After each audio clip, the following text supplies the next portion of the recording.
ভাৰতীয় সনাতনী সভ্যতা সংস্কৃতিৰ ওপৰত এটা বিশেষ জনগোষ্ঠীয়ে বিভিন্ন প্ৰকাৰে আক্ৰমণ চলাই এই আমাৰ 5000 বছৰীয়া পৰম্পৰা সভ্যতা সংস্কৃতিক নিশেষ কৰিবলৈ উঠি পৰি লাগিছে। বিশেষভাৱে বৰ্তমান অসমৰ মাননীয় মুখ্যমন্ত্ৰী ডক্টৰ হিমন্ত বিশ্ব শৰ্মা ডাঙৰীয়াৰ প্ৰচেষ্টাত এই বিশেষ জনগোষ্ঠীটোক কিছু নাকি লগাবলৈ চেষ্টা কৰা হৈছে যদিও এই বিশেষ জনগোষ্ঠীটোৱে বিভিন্ন প্ৰকাৰে আজিও খিলঞ্জীয়া মানুহৰ ওপৰত বিভিন্ন প্ৰকাৰে হেঁচা দিবলৈ চেষ্টা চলাই আছে।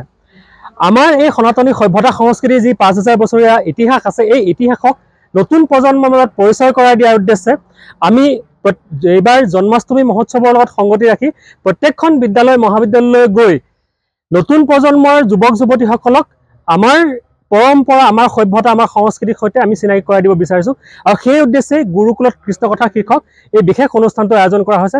প্ৰত্যেকখন বিদ্যালয় মহাবিদ্যালয়ৰ নতুন প্ৰজন্মৰ যুৱক যুৱতীসকলক আমাৰ সভ্যতা সংস্কৃতিৰ প্ৰতিটো দিশ, ভাগৱত, গীতা, মহাভাৰত, ৰামায়ণৰ সকলো দিশ আমি আলোকপাত কৰাই দিব বিচাৰিছোঁ আৰু হৃদয়ংগম কৰাব বিচাৰিছোঁ, যাতে ভৱিষ্যত দিনত আমাৰ সমাজখন সৰ্বাংগ সুন্দৰ হয়।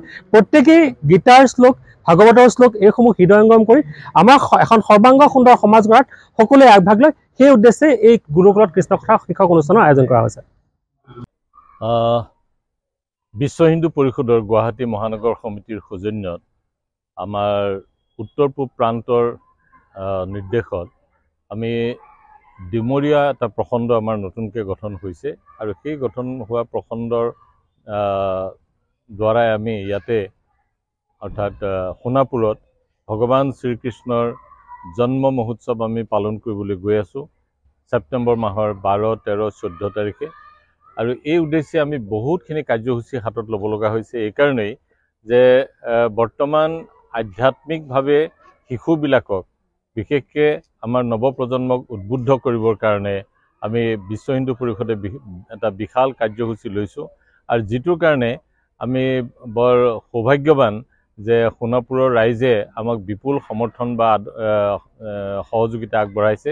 সেইকাৰণে আমি ঠিক কৰিলোঁ যে সোণাপুৰ নিচিনা ঠাইতে আৰু য'ত আধ্যাত্মিক ক্ষেত্ৰ বুলি কয়, ইয়াত বিভিন্ন আধ্যাত্মিক অনুষ্ঠানবিলাক ইয়াত আছে, গতিকে ছাত্ৰ ছাত্ৰীৰ পৰা আৰম্ভ কৰি মানে PGৰ পৰা আৰম্ভ কৰি উচ্চতৰ মাধ্যমিকলৈকে বা মহাবিদ্যালয় স্তৰলৈকে আমি এইটো বিস্তাৰিত কৰিব বিচাৰিছোঁ।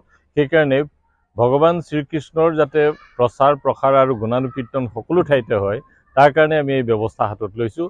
আৰু সকলোকে আহ্বান জনাইছোঁ যে 12, 13, 14 ছেপ্টেম্বৰ তাৰিখটোত সোণাপুৰত প্ৰৱেশ কৰি সকলোৱে যাতে এই যি বিশাল আয়োজন হৈছে তাত সহযোগ কৰে।